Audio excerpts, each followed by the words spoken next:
Today we're going to continue our draping series with depth. We've completed all of the length changes that we wanted to make on our particular practice garment or tissue or muslin or wherever you're making these adjustments. And that's the first step that you need to make, where we take a relatively square boxy garment and we give it shape to fit the curves of our body. So bust darts, fisheye darts, hip darts, waist darts, these all take this flat one-dimensional piece of fabric and change it into something that's three-dimensional so it fits over our body. Now, if you like your garments big and baggy, or if you're making something big and baggy, there is no depth adjustment. This practice blouse that I have here on my body form is pretty square, right? There is absolutely no shape to this blouse whatsoever. I've just pinned it. So if you make a practice garment, and we've talked about these before, you don't need the collar. I put on one sleeve, no buttons. We don't need any of that. We just want the front, the back, and the sleeves. Normally, when if I was trying it on, I would put both sleeves on to make sure that the stretch across the back and across the front wasn't too tight.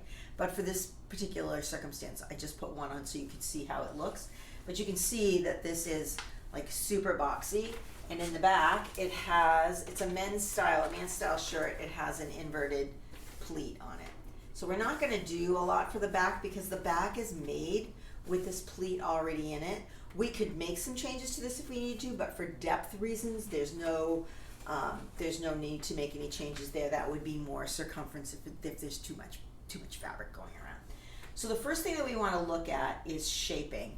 And since there is no bust dart in this pattern, we could certainly add one. That would be easy enough to do. What you would do is take this side seam out, open this up to make a bust dart here, and then you would have to lengthen the front piece however much you took the bust dart in on this side, right? Because this side seam needs to be the same length as the back, or else they're not going to come together. So we could certainly add this bust dart in here, and that already 100% makes this garment fit better on this Judy, right? You can already see how it gives it a little bit of shape and curve, right? As opposed to this that's big and baggy. Now, if you don't want to take the garment apart and you want to work with what you have, which I think is probably the best way to go about this for this particular garment, because it's a blouse and it's made to be, the garment is an oversized blouse, but it's just too shapeless, right? So we want to add a little shape to the front to give us a little bit of less looking like a brick, right, with a little shape. So what we can do is we can do a fisheye dart, which is a dart that has a point on each end. So we want the dart to start somewhere with 6 inches of the nipple of the bust circle. So somewhere within this frame, the dart needs to start. I'm just going to pin this on her. And what I'm doing is I'm making this dart wide and then narrow again. So the bust is, the dart has a point here and a point here, but it's very wide in the center. And you can already see how that takes up some of that extra fabric and gives this a little bit of shape. Also, what it does is it gives us a straight line, 2 vertical lines going down the front, which makes us look thinner and taller.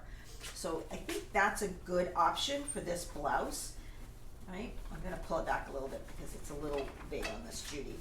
But you can see how that really gives it a little bit more of a tailored look, even though it's an oversized blouse. Now, if you don't want to do a fisheye dart, you can extend this dart all the way down to the hemline for a different look, and that gives you a really long profile, right? Because this is a long shirt. It's meant to be, it's meant to look like you're wearing a men's oversized shirt, but you also want it to be flattering. So this way you would take this dart straight all the way down to the bottom. It would nip in a little bit more around the hip.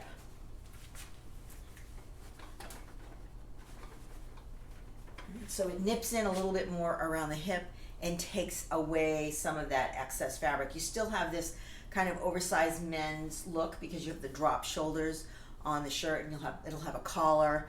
This one happens to have 3/4 sleeves on it. Let's roll these up so you get an idea of how it's going to look. So you still have that baggy, slouchy look of wearing like a boyfriend shirt, but you also have a little bit of fitting and femininity here. So this creates depth.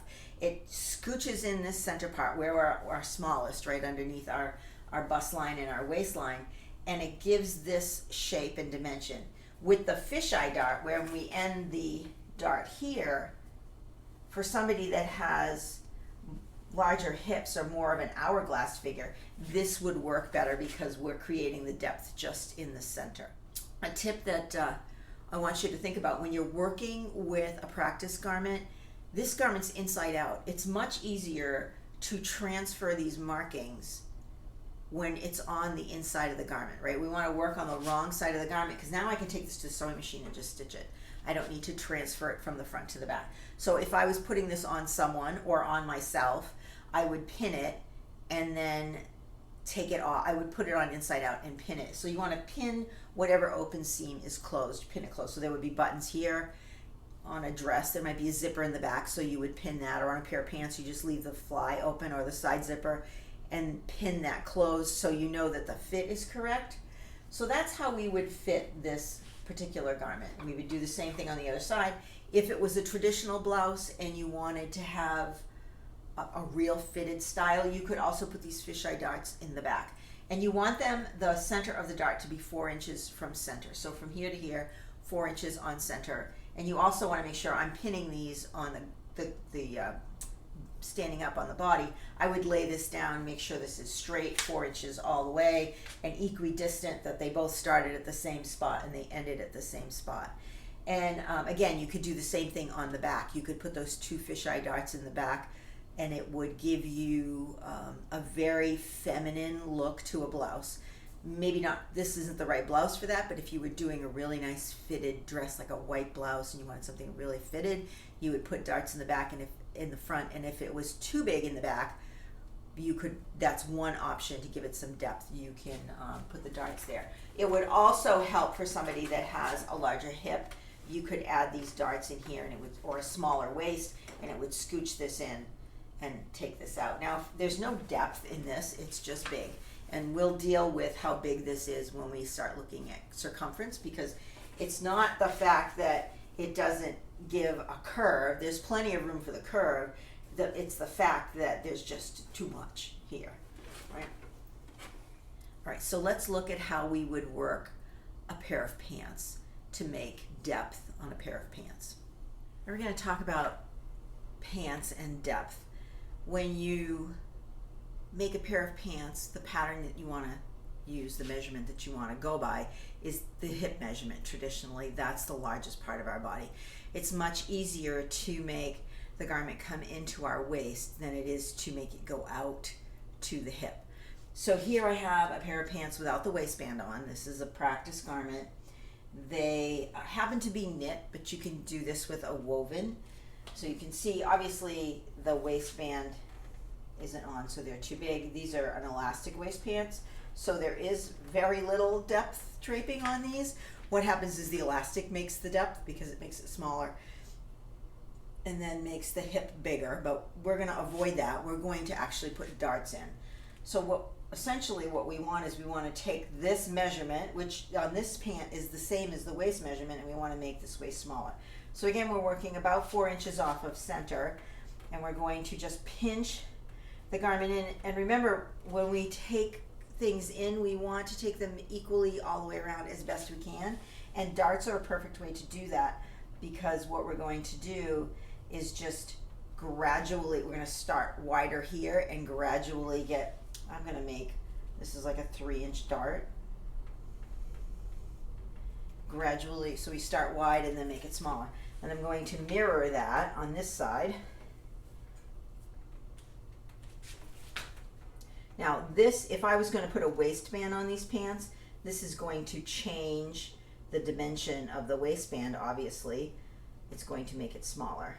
So we need to take that into consideration. And if you're doing a straight waistband, then you're just making the whole thing smaller. If you're doing a curved waistband which would again bring the waist in a little further, then we have to take that into consideration as we're draping our waist. So that's why we do these practice garments, so we can get something that fits really well. Now you can take a straight waistband and turn it into a curved waistband by putting darts in it also. That's pretty simple. So I'm going to do the same thing in the back. I'm going to take these pants in, I'm going to give them a little dart. And again, I'm doing this by eye. I would, before I stitch them, I would take it off, measure them, make sure they're all the same width, they're equidistant from the center back and the center front seam, that they're all the same length, right? They all end in the same place. Because this is more about seeing how it fits than being precise. And you can already see how much better, once I get out of the way, how much better this back fits, right? Because the bum is now fitting so much better. All right, so I lowered the camera a little bit. You can see how much better this fits on the curve of her bum than it did before. It's still a little too big, so that's going to be part of our circumference draping. What this dart does is it takes in the waist and gives room for the bump that we have in the back. Now, if you have a big difference between this measurement and this measurement, you can take it in a second dart. You'll see pants, both men's and women's, with 2 sets of darts. And what that does is it distributes that depth shaping across a wider variety of spaces. Instead of having this big, huge dart here, you have it spread out over 4 different areas. And the darts don't have to be the same. They don't have to be the same length. They don't have to be the same depth. They do have to mirror each other. Obviously, these 2 need to be the same, and these outer 2 need to be the same. But you can see that's taken that in even more and given a really nice curve. So if you have this beautiful curve here, and then again, we're going to have a curvy waistband. The waistband's going to go up to here. These pants are below the waist, but you can see that makes a beautiful drape off the back. I mean, that's the goal. The goal is to highlight our assets, right? Same thing in the front. If you have kind of a belly, there's nothing holding these pants up, they're draping. They're falling off. If you have a little bit of a bigger belly, you can add a second dart in the front, and what that will do is give you more space here. And you can make these darts short, pretty short, and they'll nip in the waist a little bit, but they will also provide more space for your tummy.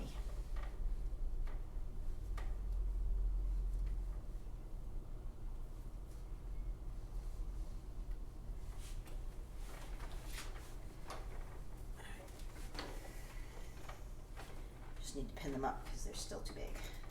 Pin them on here.